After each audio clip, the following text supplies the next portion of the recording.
Boa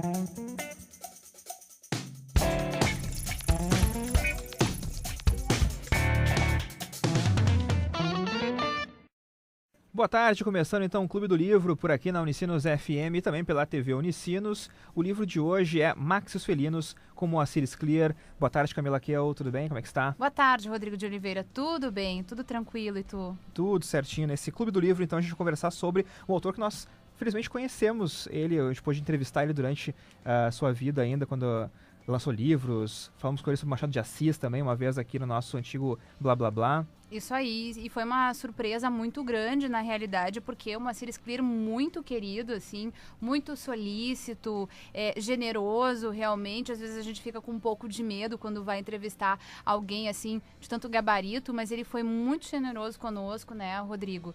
E foi bem bacana, e a gente tem saudade aí desse tempo que a gente podia também compartilhar, né, enfim, ideias, trocar ideias e aprender também com o Moacir Scliar. Isso, então hoje a gente começa nesse Clube do Livro, já também dando boa tarde à nossa bancada aqui, Kelly Bettina, seja bem-vinda. Olá, tudo bem? Muito obrigada pelo convite. E também Priscila Gomes, tudo bem? Como é que está, Priscila? Tudo bem, é um prazer participar do Clube do Livro. Então, antes de a gente começar a comentar sobre o livro em si, o Max e os Felinos do Moacir Scliar, a gente quer saber quem foi, né, Moacir Scliar, e isso na voz de Camila Kiel.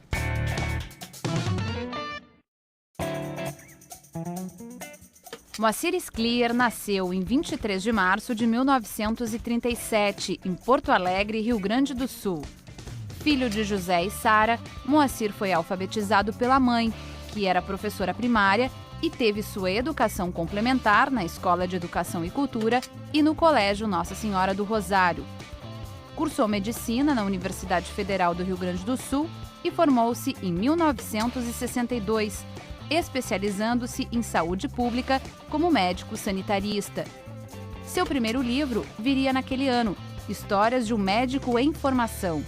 No entanto, Scliar considerava sua estreia oficial o livro de contos lançado em 1968, chamado O Carnaval dos Animais. Em 1970, faz pós-graduação em Israel e, posteriormente, torna-se doutor em Ciências pela Escola Nacional de Saúde Pública. Era um escritor contumaz, lançando novos trabalhos em periodicidade anual. Dentre seus mais conhecidos livros, destacam-se O Exército de um Homem Só, de 1973, Mês de Cães Danados, de 1977, O Centauro no Jardim, de 1980, Cenas da Vida Minúscula, de 1991, e seu derradeiro romance, Eu Vos Abraço, Milhões, de 2010. Em 2002, se viu envolto em polêmica quando seu livro Max e os Felinos serviu de base para o best-seller The Life of Pi, do canadense Ian Martel, sem permissão para tanto. Scliar, como dizia, não era um sujeito belicoso, portanto não chegou a entrar com processo contra o escritor estrangeiro. Moacir Scliar recebeu diversos prêmios durante sua carreira, dentre eles 3 jabutis, em 1988, 1993 e 2009.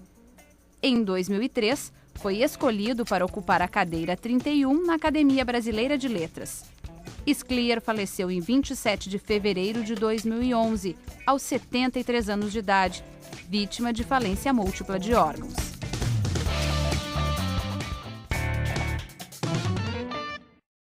Então vamos começar então nossas discussões aqui sobre Moacir Scliar e sobre Max e os Felinos. Começa então com Camila Kiel falando suas primeiras impressões desse livro, deste Clube do Livro. Bom, eu achei o livro bacana, ele é um livro bom de ler, né? Ele é curtinho, então a leitura flui bem, né? Nesse caso. E uma coisa que me chamou muita atenção é como o Moacir Scliar também brinca um pouco com essa coisa, até que ponto, né? Qual é o limite entre o real e o imaginário? E depois vocês vão entender porque a gente vai falar mais sobre isso, porque eu estou dizendo esse ponto, estou destacando isso, né? Até porque, e isso também é outra coisa legal da gente destacar do livro, a própria questão de como as pessoas enfrentam, lidam com seus medos. Então, e como o Max lidava com os seus medos. Ele tinha alguns problemas para lidar com isso e até mesmo em função de alguns traumas, digamos assim, de infância. Kelly, o que tu achou desse livro do Moacir Scliar? Eu gostei bastante, é bem interessante, bem como a Camila disse, né? Trabalha muito com os limites ali do real e imaginário. E eu achei bem interessante porque é uma característica do Moacir Scler também, ele gosta da literatura fantástica. Eu gosto disso, eu gosto de brincar um pouco com a imaginação, fingir que aquilo é real. Eu achei interessante também porque trabalha com características características políticas da época, tanto na Alemanha quanto em Porto Alegre. A gente vai falar sobre isso também durante o discorrer aqui da discussão sobre os capítulos também. Mas eu achei bem interessante, acho que vale a pena ler, com certeza. E Priscila? Eu achei bem bacana, porque além de ser uma leitura gostosa, uma história gostosa que a gente realmente se envolve, quer saber ali os próximos capítulos, o que vai acontecer, é também uma leitura que gera bastante reflexões, né? Como as gurias estavam comentando. A gente termina de ler e a gente pode refletir muitos assuntos. É uma leitura que não tem tanto detalhamento. Eu gosto particularmente de livros, né, e de outros autores também, que detalha muito a ação, mas por um lado é bom também que a narrativa do livro se desenvolve de uma maneira muito fácil e boa, né? É uma leitura rápida, muito gostosa e vale a pena, eu recomendo. Eu gostei bastante. Eu já sou do contra, né? Eu já prefiro livros com menos descrições, que eu possa, talvez, imaginar mais com realmente, né, o que ele está nos dizendo, mas não aquela descrição assim, ele estava numa floresta com árvores marrons e as folhas verdes caindo. E a fundo no detalhe ali. Eu não gosto mas muito depende disso. da narrativa também. Tem narrativas que é bom ficar um pouco no imaginário, né? Mas tem narrativas que às vezes a gente começa a pensar, mas como é que devia ser isso? Como é que era a forma? Como é que eram as cores? Como é que era o jeito da pessoa? E fica muito no ar que a gente quer saber mais detalhes. Acho que depende da narrativa. Nesse caso, na literatura fantástica, eu acho que o bacana são os detalhes mesmo, e as sensações, o sentimento, a descrição do sentimento também, né? Realmente, o livro, ele passa muito por esse sentimento do Max, né? Que o Max é o personagem principal do filme, Max Schmidt, né? Ele é alemão e ele é filho de um pai austero, né? E de uma mãe muito sentimental, e ele puxa esse sentimentalismo, né, da mãe. E o pai do Max é um peleteiro, né?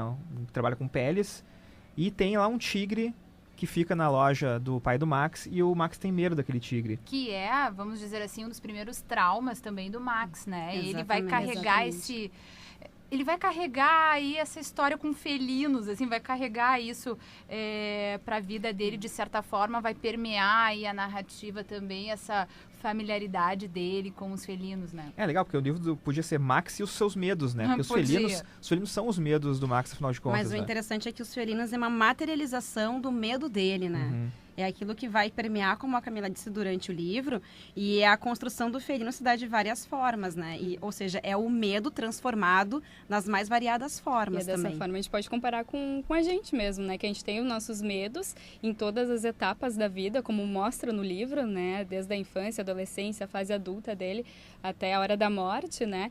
E a gente também tem esses medos que a gente coloca em outras coisas também. No caso do Max, é nos felinos, né? Cada época tem mais ou menos, assim, os seus medos. Eu não sei se vocês têm essa impressão, né? Que nem essa época aqui, onde a história se passa, o nazismo é um tipo de medo que ele tem, né?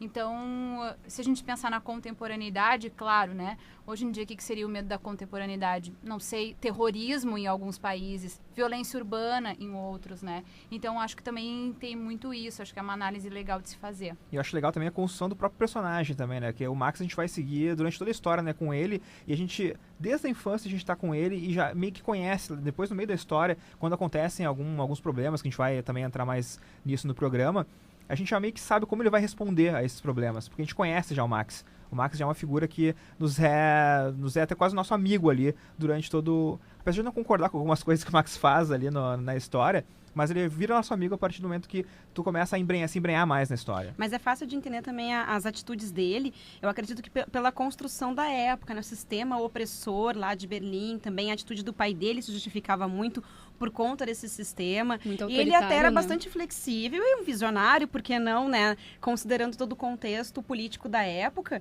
eu acho que ele era até um visionário, querendo investir em estudo, em pesquisa, enfim, que a gente vai ver mais adiante também. É interessante porque o Max, então, ele tem talvez aquela coisa que é normal, na verdade, de um filho de às vezes querer, sabe, seguir a carreira do pai. Mas o pai dele diz não vai seguir, não vai ser um peleteiro, porque peleteiro é uma profissão de judeus, ele até diz. E meu filho vai ser uma pessoa Vai estudar, vai ir pra estudar, vai universidade. pra universidade. Só que isso ele revela mais adiante, depois Sim. de muito maltratar psicologicamente o filho, castigar, impor ele condições que vão caracterizar ele como homem segundo o pensamento do próprio pai, né? Então fazer ele confrontar com os próprios medos e coloca em situações de risco para ele ter uma postura masculina, né? Acho que a cena mais autoafirmação. A cena mais clássica desse momento é quando o Max ele é mandado pelo pai pra ir na loja, pegar um jornal, uma coisa, sabe, banal. E o Max ele tem que ir até a loja, mas ele não quer, ele é criança ainda, porque tem aquele tigre. O tigre empalhado, né? Empalhado. Que inclusive foi caçado pelo próprio pai, né? Numa das viagens. Aquela mostra de masculinidade também, né? Isso, uma A prova de caça. orgulho. Aham. Aí na loja ele se depara, né, com aquele tigre e até tem uma ocasião que ele vai e pega o jornal, mas acaba se machucando também por tanto medo que ele tem ali daquele tigre, né? E mesmo assim, enfim, ele volta para casa então com o jornal, Encharcado né? de sangue, inclusive. É uma cena bem Exatamente. muito boa. Eu acho muito interessante essa construção, assim, do Max, no sentido de também, ao mesmo tempo, diferenciá-lo do pai, né? Desse confronto aqui com a figura paterna, né? O Max ia até a loja lá de peles do pai, mas ele ficava lá, não sei se era um porão, Um depósito, né? Enfim. Abraçado ele nas ficava, peles. e Exatamente. ficava lendo lá, né? E ali ele teve todas as suas primeiras experiências, mas ao mesmo tempo aquilo não era um ambiente assim, para ele nunca foi um ambiente de trabalho, né? Mas é interessante falar isso nas primeiras experiências, né? Porque ele tem a primeira noite de amor, no caso, ou tarde de amor, não sei, que é com a Não sei Frida. em que momento que É. aconteceu. A Frida, que é a empregada da casa, da loja. Da loja. E no dia seguinte ela é demitida. E o que me deixou com aquela pulga atrás da orelha. Será que o pai dele descobriu e a Frida também servia favores sexuais pro pai dele? Exatamente, essa foi a minha curiosidade que eu fiquei também. Mas eu ficava imaginando aquele ambiente cheio de peles ali. E não é só o ambiente, não pela textura da pele, mas pelo cheiro também que deveria ser, né? Pois é, acho que não verdade. deve ser desagradável, né? E era o o Max sinônimo de gostava elegância. muito E o legal é que era ficar- o sinônimo de elegância. Então traz muitas das características daquela época, né? Que a pele era a questão da riqueza, mas não era só a pele, era o tipo de pele, né? E a pele que ele vendia era uma pele mais pobre, né? Ou seja, não fazia do pai do Max um pai muito rico, porque ele vendia peles pobres também. Que coisa, Exatamente. porque hoje em dia usar pele realmente é totalmente politicamente incorreto. A Ninguém gente mais não vê usa mais isso, pele. né? E se usa pele, pode ver se alguma celebridade aparece na internet ali de pele. É achincalhada. Pode saber. Ela, entendeu? Leva, assim, várias críticas, né? Então também é interessante, o paralelo interessante Não, e- com as épocas, né? Exatamente. E é engraçado também que ao mesmo tempo que o Max tem muito medo dos felinos, ele sente muita atração também. Porque quando ele ficava no depósito, né, fazendo as suas leituras, que era o momento que ele saía ali do dia a dia dele, teve até um livro que ele leu, que é o de um menino que se passa a história no Brasil e esse menino tá de frente com um felino.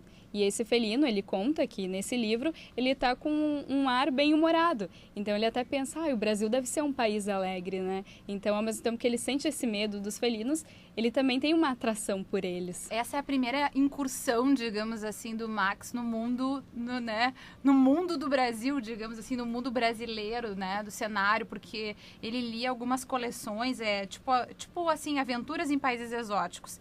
E foi assim que ele conheceu o Brasil, né, nesse momento que a Priscila está descrevendo aqui pra gente, né? Então, é o primeiro contato com Que ele dele com o Brasil. E coincidentemente, quando ele se vê obrigado a fugir da Alemanha, ou se vê obrigado entre aspas, né? Porque o marido da Frida descobre, então, que eles estavam tendo um caso e ele tem que abandonar a Alemanha de uma forma rápida. A mãe dele dá as joias para ele, então, para que ele possa, sabe, se manter em outro país. E que país ele vem? Ou tenta vir, pelo menos, né? Para o Brasil. Para o Brasil. Coincidentemente ou não, foi para o Brasil. É. Mas o legal é que antes disso também ele tem todo o envolvimento com o estudo. Ele chega aí para a faculdade, ele busca uma formação. E foi daí, nesse momento crucial, que o pai dele revela para ele que ele é uma pessoa diferente. Mas não diferente porque o filho dele é uma pessoa pior ou inferior. É diferente porque ele é uma pessoa melhor, é uma pessoa que tem estudo, que tem conteúdo. Então aí entra de novo um outro elemento característico da época, né? Que é a questão do conhecimento e o poder, né? Quem tem conhecimento detém o poder, né? O filho tem que ser doutor, né? Tem que ser Exatamente, doutor, tem que filho. ser doutor. E como era fácil ser doutor naquela época, segundo o livro, né?